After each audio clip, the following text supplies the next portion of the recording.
Similar to June, Waverly has resentment towards her mother Lindo that goes as far back as childhood. However, the details are slightly different. When Waverly is a child, she discovers a love of chess and is soon hailed as a prodigy. Lindo is, of course, elated by all this, and she wastes no time in letting the whole town know what a genius her daughter is. However, Waverly feels smothered by her mother's boasting and eventually gives up chess altogether. To make matters worse, Waverly always second-guesses herself due to her mother's constant criticisms on her and her life. This all culminates in a dinner where she introduces her family to her new fiancé, Rich. Rich is kind of a himbo, and honestly, that's one of the main reasons Waverly adores him. In the words of her own actress, Waverly is the bitch of the film. So, for such a strong, dominant woman to have essentially a giant puppy for a boyfriend, well, her attraction to him is pretty obvious. Also, while it's never explicitly stated like it is in the book, you can see from their interactions that Rich is a good father to Shoshana, who is Waverly's daughter from a previous marriage. So, Rich really seems like the perfect fit for someone like Waverly. However, while Rich is a good fit for Waverly, she worries that he might not live up to her mother's expectations. And indeed, when Waverly tries to break the news of Rich to Lindo, Lindo has several critical comments prepared for him. And at the dinner, Rich's himbo mannerisms, while cute and endearing in other situations, really only serve to make the dinner an awkward disaster in Waverly's eyes.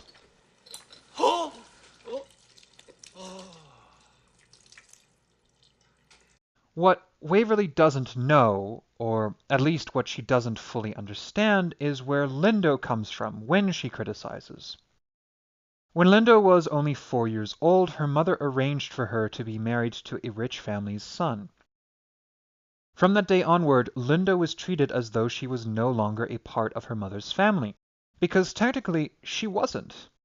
Lindo loved her mother intensely, but this love could not be reciprocated in full because to do so would have been too painful for her mother to bear when the day finally came to give her away.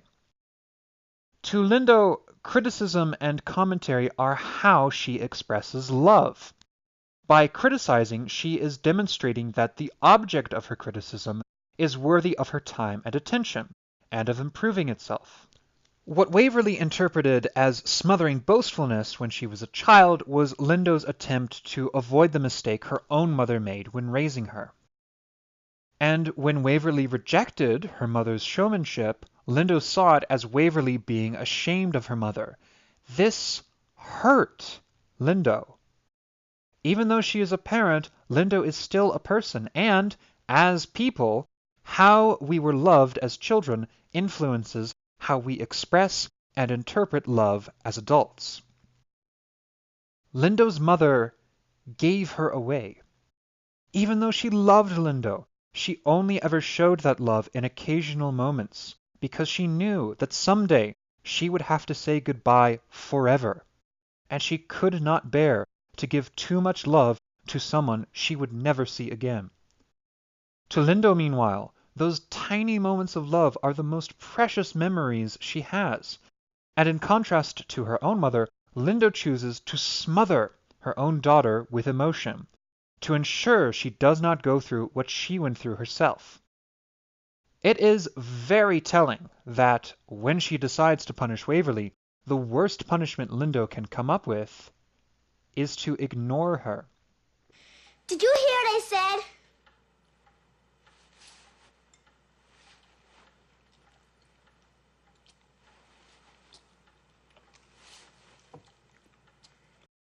And indeed, when she and Waverly have a climactic confrontation over Rich, Lindo explicitly says, If I don't like him rich, I act polite, say nothing. Let him have big cancer. Let my daughter be a widow. Waverly and Lindo's story illustrates how, in our hurry to not repeat our parents' mistakes, we often make mistakes of our own.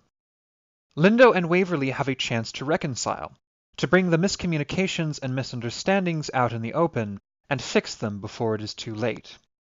But other characters skirt a little more closely to the edge before finally understanding their mistakes.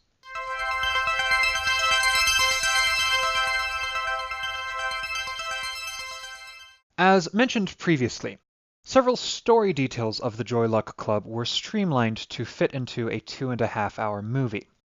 One of the most obvious examples of this is the story of Lina and her mother, Ying. While the basic plot beats and structure are the same, several details are omitted for the sake of time. And while this streamlined plot does result in some messaging fumbles, which we will address, it also introduces a new, equally important message. Ying St. Clair is, in her own words, a ghost. She came from a rich upbringing, but ended up marrying an abusive husband. The scars of this relationship, both physical and mental, are still present and visible by the time Lina's story begins. And indeed, caring for her mother as she suffers a PTSD panic attack is Lina's establishing character moment in the film. This brings us to Harold, Lina's husband. Harold has a system where everything he and Lina buy is split 50-50. This is ostensibly to show that they are equals in the relationship, but, as Lina points out, since he makes 7 times her salary and tends to consume more than her, it doesn't necessarily work out so neatly. Lina is dissatisfied with her relationship, but does not want to speak up about it because in her mind, the only alternative to someone like Harold is someone like her mother's old husband. One of the main criticisms levied at the Joy Luck Club is that it demeans Asian masculinity. And it's pretty easy to see the validity of this criticism, when the most overtly masculine Asian character is this guy, and the main Asian husband we see is this guy. Honey, isn't there a generic brand of cat food? However, I would argue that this is a necessary and even vital aspect for Lina's personal character arc to make sense. Lina sees the scars from the abuse that her mother suffered. She sees what a toxic, violent man can do to someone, and it terrifies her. In order for Lina's story to work, it is necessary for her to associate passion with pain. However, along with openly criticizing the concept of toxic masculinity, the film also subtly criticizes the conflating of toxic masculinity with masculinity in general. More than anything else, Lina desires safety and security, and Lina chooses Harold because he is safe, because she equates safety with happiness. However, Harold is clearly not the right fit for Lina.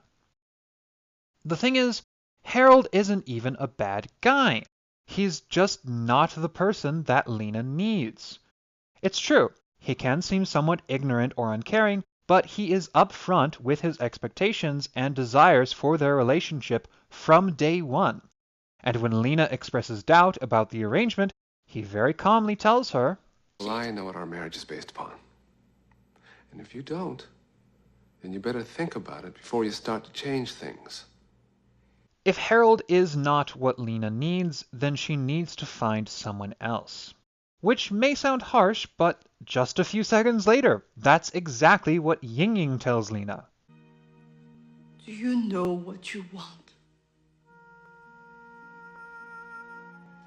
I mean, from him. Respect.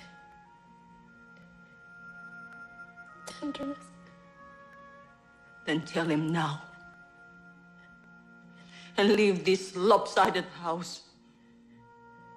Do not come back until we give you those things. And, sure enough, in true Hollywood happy ending fashion, the next scene shows Lina happily together with a new man.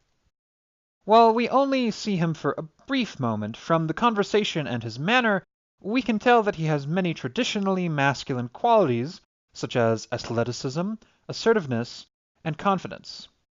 However, this is also tempered by qualities such as respectfulness, romance, and kindness.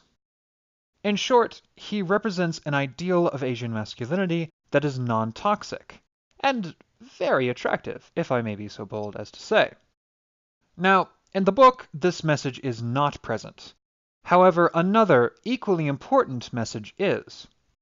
As you may have guessed from the name St. Clair, Lena's father, in the book at least, is not Asian, but rather Anglo-Irish.